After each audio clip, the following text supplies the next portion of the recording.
O Livro dos Espíritos. Filosofia espiritualista.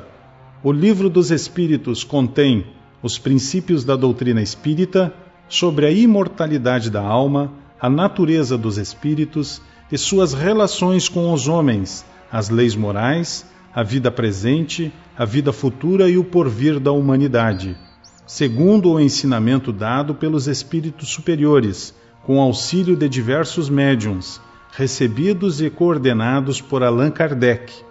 Tradução de Evandro Noleto Bezerra, Federação Espírita Brasileira.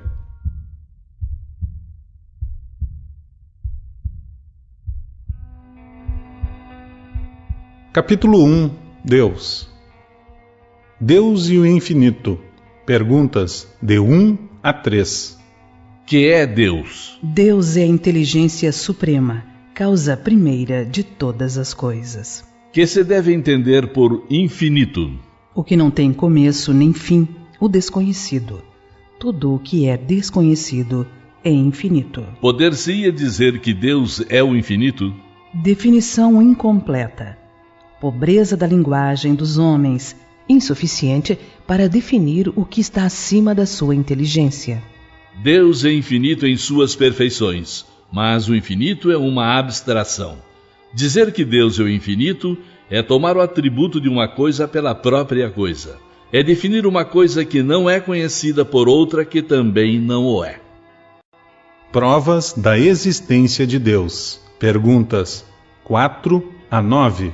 Onde se pode encontrar a prova da existência de Deus? Num axioma que aplicais às vossas ciências. Não há efeito sem causa. Procurai a causa de tudo o que não é a obra do homem, e a vossa razão vos responderá. Para crer em Deus, basta lançar os olhos sobre as obras da criação. O universo existe, logo tem uma causa.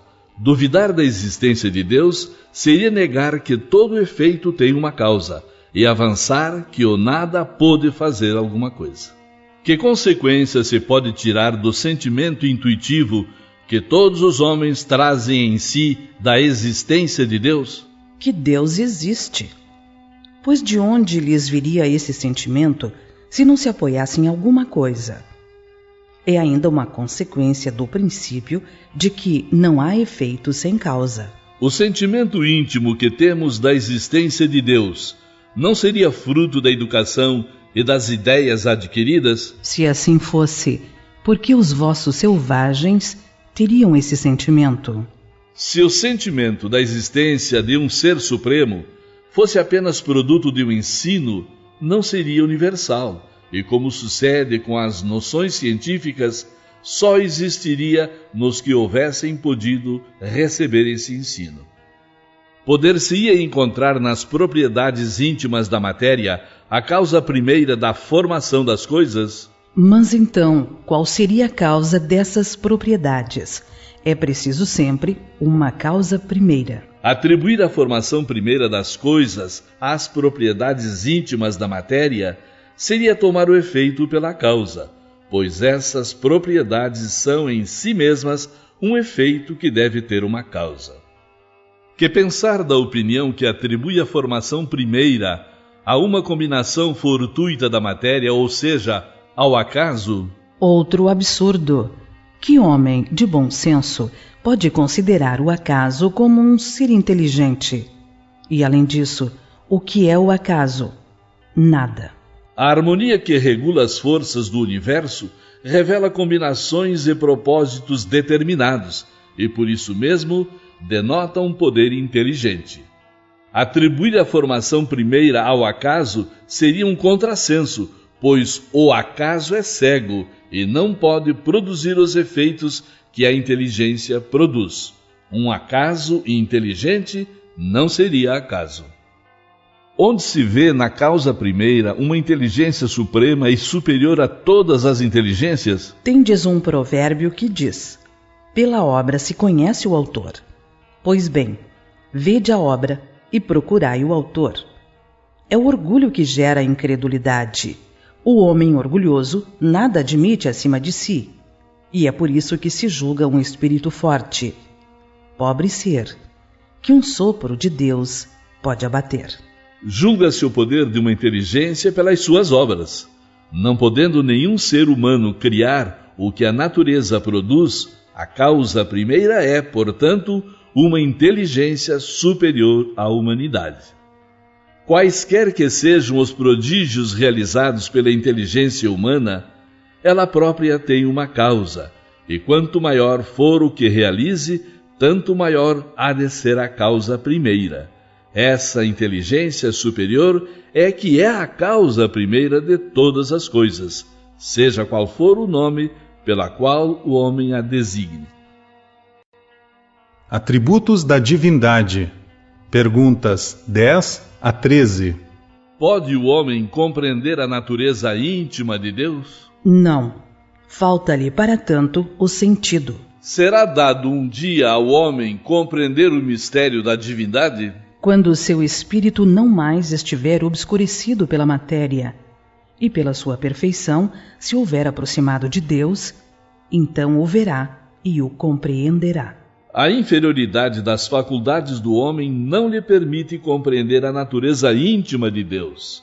Na infância da humanidade, o homem o confunde muitas vezes com a criatura, cujas imperfeições lhe atribui, mas, à medida que nele se desenvolve o senso moral, seu pensamento penetra melhor no âmago das coisas. Então, ele faz da divindade uma ideia mais justa e mais conforme à sã razão, embora sempre incompleta. Se não podemos compreender a natureza íntima de Deus, podemos ter ideia de algumas de suas perfeições? Sim, de algumas. O homem as compreende melhor à medida que se eleva acima da matéria. Ele as entrevê pelo pensamento. Quando dizemos que Deus é eterno, infinito, imutável, imaterial, único, onipotente, soberanamente justo e bom, não temos uma ideia completa de seus atributos? Do vosso ponto de vista, sim, porque acreditais abranger tudo. Mas ficais sabendo que há coisas acima da inteligência do homem mais inteligente, e para as quais a vossa linguagem limita as vossas ideias e sensações. Não tem como se expressar. A razão, com efeito, vos diz que Deus deve possuir essas perfeições em grau supremo, porque se tivesse uma só de menos, ou não a tivesse em grau infinito, não seria superior a tudo, e por conseguinte não seria Deus. Para estar acima de todas as coisas, Deus não pode achar-se sujeito a nenhuma vicissitude, nem sofrer nenhuma das imperfeições que a imaginação possa conceber. Deus é eterno. Se tivesse tido um começo, teria saído do nada, ou então teria sido criado por um ser anterior. É assim que, pouco a pouco, remontamos ao infinito e à eternidade. É imutável. Se estivesse sujeito a mudanças, as leis que regem o universo não teriam nenhuma estabilidade. É imaterial, isto é, sua natureza difere de tudo o que chamamos matéria. De outro modo, ele não seria imutável porque estaria sujeito às transformações da matéria. É único. Se houvesse muitos deuses, não haveria unidade de vistas, nem unidade de poder na ordenação do universo. É onipotente, porque é único. Se não tivesse o soberano poder, algo haveria mais poderoso ou tão poderoso quanto ele. Não teria assim feito todas as coisas, e as que não tivesse feito seriam obra de outro Deus. É soberanamente justo e bom. A sabedoria providencial das leis divinas se revela nas menores como nas maiores coisas, e essa sabedoria não permite se duvide nem da sua justiça, nem da sua bondade. Panteísmo. Perguntas 14 a 16.